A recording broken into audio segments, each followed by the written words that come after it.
Estamos con Javier González Fraga, vamos a hablar un poco de economía, palabra con garantías si las hay. ¿Cómo le va, Javier? Muy bien, gracias Gabriel, gracias por esta entrevista. No, por favor, gracias por acercarse al espacio de Canal C. ¿Cómo ve la situación actual de la economía argentina en esta época de transición? Bueno, yo la veo que estamos pasando unos meses complicados, pero con buenas perspectivas a futuro. Creo que era necesario hacer una cantidad de correcciones que fueron hechas en los primeros meses de esta gestión.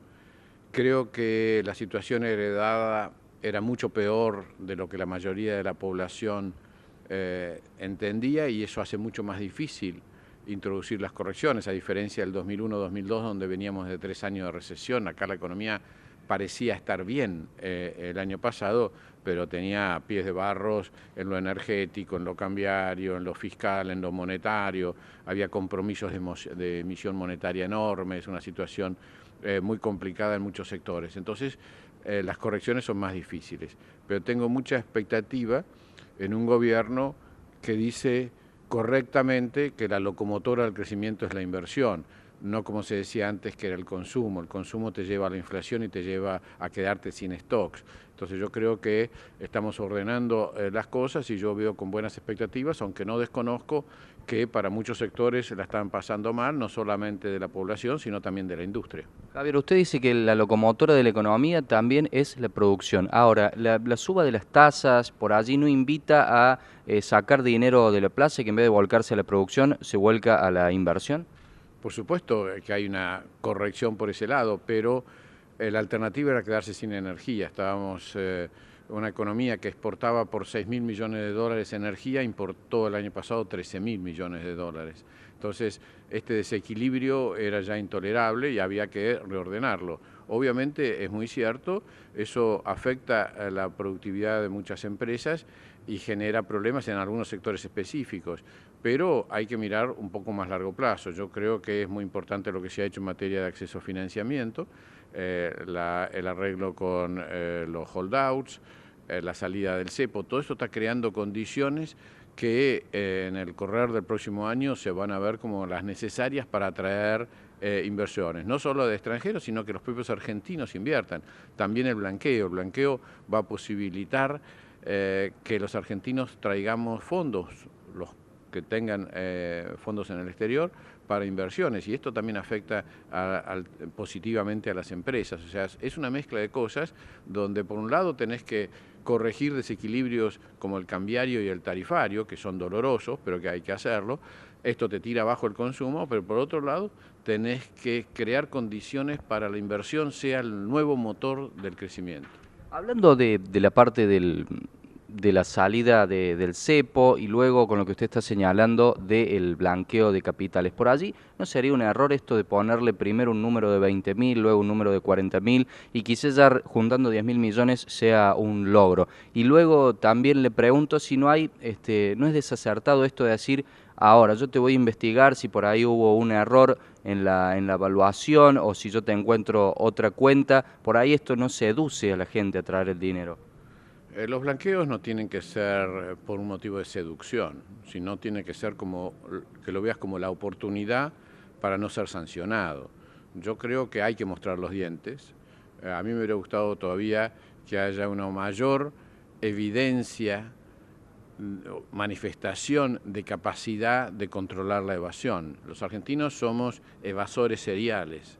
Tenemos el doble de evasión que los países que nos rodean y no somos tan distintos. Entonces no me comparo con Escandinavia, me comparo con Chile, con Uruguay, con Brasil. Entonces si tenemos el doble de evasión, lo que hay que hacer es apretar los dientes y poner cara dura por parte del gobierno. Entonces realmente no me parece mal que te aprieten. Ahora, vos tenés que entender que el mundo está muy complicado para tener plata negra por el terrorismo, por el lavado de dinero, por toda esta clase de cuestiones. Los bancos en todo el mundo están persiguiendo a las cuentas negras. Si además la Argentina va a tener buena relación con Estados Unidos, con Europa, etcétera, y va a haber intercambio de información, yo creo que los que mantengan fondos en el exterior la van a pasar mal. Entonces yo creo que este es el mensaje. Nadie va a blanquear festejando, porque jamás es un blanqueo muy caro, 10% es muy caro. Pero bueno, como fue en Chile, más barato de lo que es en otros países de la región. Pero vas a tener que blanquear por necesidad, no por alegría. Javier, ¿queda algún tipo de error en lo que hace el gobierno? Por ejemplo, salió airosamente, como usted lo decía recién, del cepo cambiario y luego con el tarifazo, por ejemplo, esto de pagar, de no pagar, la persona que consumió menos va a pagar solamente, va a pagar un 400% más, lo mismo que quizás que el que pagó el doble, un ministro dice que hay que pagar, el otro sale a decir que por ahora no. No, yo creo que se han cometido errores, ojo. No confundamos mi visión optimista de mediano plazo con desconocer que hubo muchos errores en el manejo tarifario sin ninguna duda. Yo creo que ahí deberían haber hecho, como decíamos en la campaña con Ricardo Alfonsín en el 2011 y lo repetí desde entonces, como con los palitos chinos, con cuidado y de a uno con el tema de los subsidios. Yo creo que acá se tomaron medidas mucho más brutales y se generaron injusticias. Hubo también problemas de implementación. No podemos desconocer que este gobierno se hizo cargo de una administración que en gran parte no le es leal, producto de la incorporación de una cantidad de militantes en la burocracia, y esto también se vio en el tema de las tarifas. Entonces yo creo que hubo una serie de errores, y ese no fue el único, quizás hubo unos apresuramientos en otros aspectos. Acá lo importante es reconocer los errores y rectificarlos, y lo importante es el destino de una política. Este destino es de una Argentina competitiva que pueda crecer sobre la base de salarios más altos y más empleo. No estamos ante, por lo menos lo que el presidente repite, ante un ajuste por el ajuste mismo. No hay una visión monetarista que pretende generar una recesión para bajar la inflación. Vamos a conocer próximos meses una apuesta a metas de inflación como una política antiinflacionaria que en la Argentina no se ha aplicado nunca y que ha dado resultado en más de 50 países. Entonces yo creo que hay que tener una visión positiva, no optimista, pero sí positiva. Yo soy parte de Cambiemos, o sea que tengo esta visión, por más que no estoy en el gobierno. Y creo que en un contexto internacional sumamente difícil. No todos los problemas de la lechería son problemas nacionales, no todos los problemas de la industria automotriz son problemas nacionales. Todos sabemos lo que está pasando con la leche en el mundo, todos sabemos lo que está pasando con Brasil y con las posibilidades de exportación. Entonces, no nos hagamos cargo de todos los problemas, entendamos que vamos a todavía vivir muchos meses difíciles, pero que poco a poco se va a ir reacomodando el tema para que la Argentina retome una economía sustentable que la habíamos dejado de tener. Javier, ¿podría haber sido un ancla para la inflación el hecho de aprovechar la baja internacional del barril de petróleo? Y acá esto no se hizo, sino que se aumentó enormemente, por ejemplo, el precio del gasoil, que es lo que mueve a la economía. Sí, hubiera sido, es otro sector donde probablemente haya habido errores. Y digo probablemente porque no sé cuál era el nivel de requerimiento de precio para que haya inversiones. Vos decís bien, bueno, a lo mejor importando a 40 podría estar más barato, sí, pero te olvidabas de producir. Entonces estabas matando a la industria petrolera y te transformabas en un país importador, como hay muchos.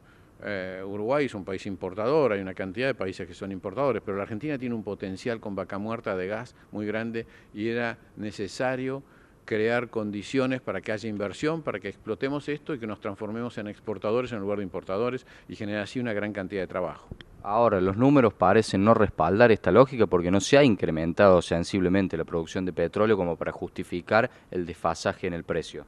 Empieza a haber, o sea, han pasado 6 meses. La producción de petróleo responde con un desfasaje de no menos de un año.